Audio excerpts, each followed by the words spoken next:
So the big news in the NFL last week was obviously the Dallas Cowboys re-signing Jake McQuaid.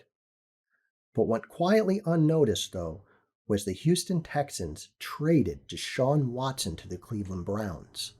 Okay, with all due respect to Jake McQuaid, his friends, family, and fans, obviously the big news last week was Deshaun Watson getting traded. Before I talk about the trade, let's just look at the details. And please bear with me right now. My allergies are on overdrive, so I will do the best I can at getting through this. Okay, now the details. Houston gets Cleveland's first round pick this year, which is the 13th overall, as well as a first round pick in 2023 and 2024, as well as a third round in 2023 and a fourth round in 2024. So that's 5 picks total. Cleveland gets Deshaun Watson, obviously, as well as a fifth round pick in 2024. But they also gave Deshaun Watson a 5-year, $230 million contract that is fully guaranteed, making this the biggest fully guaranteed contract in NFL history. More on that in a few minutes. But the details of the trade itself, I believe, could potentially, and I want to stress the word potential, could potentially be this generation's Herschel Walker trade. Now, if you're unfamiliar with Herschel Walker, he was a running back in the 80s and 90s, and at the time played for the Dallas Cowboys. The Minnesota Vikings believed they were one player short of making the Super Bowl, so they made a massive deal with the Cowboys, sending them 5 players, 8 draft picks, in exchange for Herschel Walker and 4 draft picks. Now, if you want to know more about this trade, please comment below. If I get enough interest, I'll make a video about the trade, as it really was one of the biggest trades in NFL history.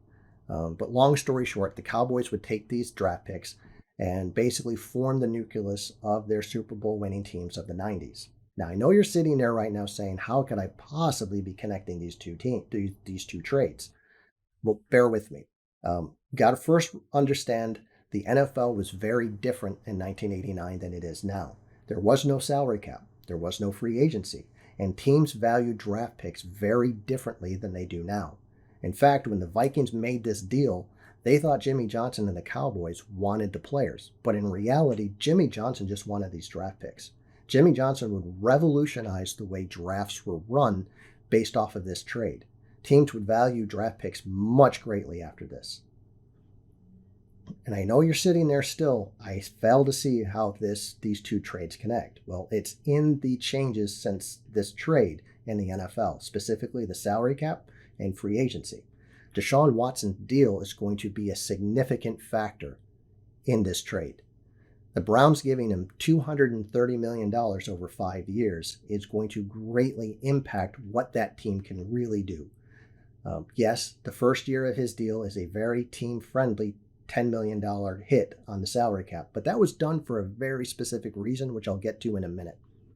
But after this first year, his salary cap hit goes to $55 million a year.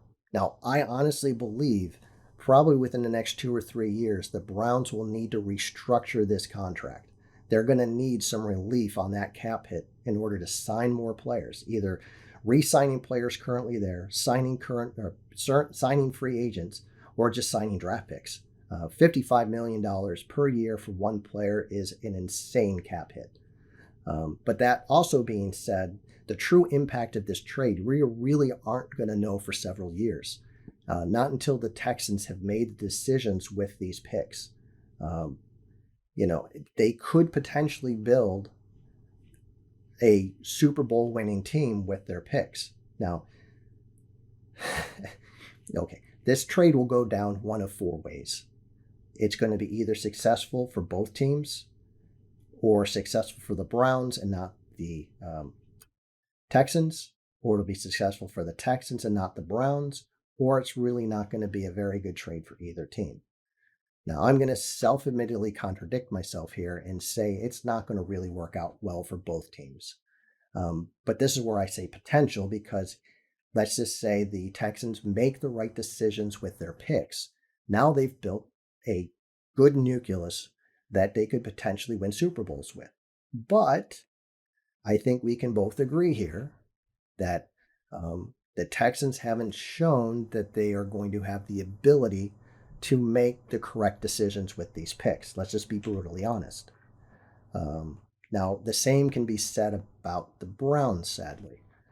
They've been back in the league since 1999, and the list you're about to see over here is a list of their starting quarterbacks since they've been back in the league. I'm not going to read it, it's just way too long. But at the end of the list is their current starting quarterback, Baker Mayfield, who they drafted first overall in 2018. And now they want to move on from him. Why? Well, according to Chris Mortensen at ESPN, it's because they want, quote, an adult at quarterback. Now, that had to have come from somebody in Cleveland that he is immature. Now, I'm confused by this comment at this point because wouldn't you want to make that comment after you've traded him instead of undercutting his trade value?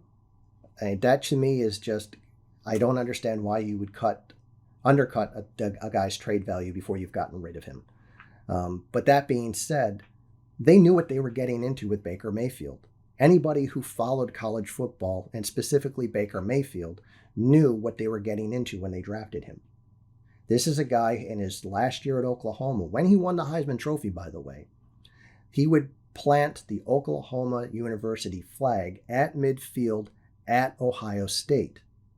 He would also, later in that same season, grab his crotch and mouth the words F you to the head coach of Kansas. Yes, he did apologize for both of these incidents, but they still don't really inspire maturity. Let's just say, I mean, we know what Baker Mayfield was and is. He was immature and an arrogant quarterback. But a lot of athletes today fall into this same category. But the one thing you can say about Baker Mayfield, though, is he is mature enough not to get into enough trouble to have 22 civil suits filed against him, unlike the guy they just traded for. 22 civil suits, and they reward him with $230 million fully guaranteed. That is just mind-boggling. And you know they knew what they were doing based off of the structure of the contract. Like I mentioned before, his contract hit for this coming season is going to be $10 million. Why was it done this way? Well, his base salary is just a little over $1 million. That way, when the NFL suspends him, which they are fully expecting that to happen, the amount of money he will lose per game based off of his suspension will be $57,500, which is mere peanuts based off of his contract. And it was done on purpose, which should infuriate everybody out there that the Browns did this. I'm sorry, I have a really big problem with giving a guy $230 million fully guaranteed that has 22 civil suits pending against him. It is just absolutely insane. And you don't think it's a problem, you look at Cleveland.com.